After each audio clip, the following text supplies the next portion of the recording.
আশ্বিনের এক প্রাগৈতিহাসিক সকালে শত্রু বিজয়ের প্রাক মুহূর্তে শ্রীরামচন্দ্র যে দুর্গার বোধন করেছিলেন, স্বর্গের দেবপুরুষগণ যুদ্ধে পরাজিত হয়ে যে রণদেবীকে অসুর নিধনে পাঠিয়েছিলেন, সেই দুর্গাই 21 শতকে নারীর ক্ষমতায়ন। সেই মহিষাসুর মর্দিনী আজ আগুন হয়ে জ্বলে উঠুন। দিব্য মানবী, আজ নতুন মন্ত্রে তোমার বোধন হোক।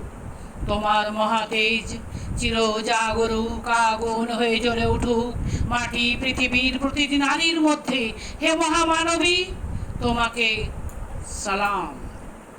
মেয়েটির নাম দুর্গা সোরেন বটে। মায়ের ছিল না অক্ষর জ্ঞান সঠিক। সর্বশিক্ষা অভিযানে পেয়ে বৃত্তি, দুর্গা হয়েছে ইংরেজি স্কুলে ভর্তি। সাঁওতালি গান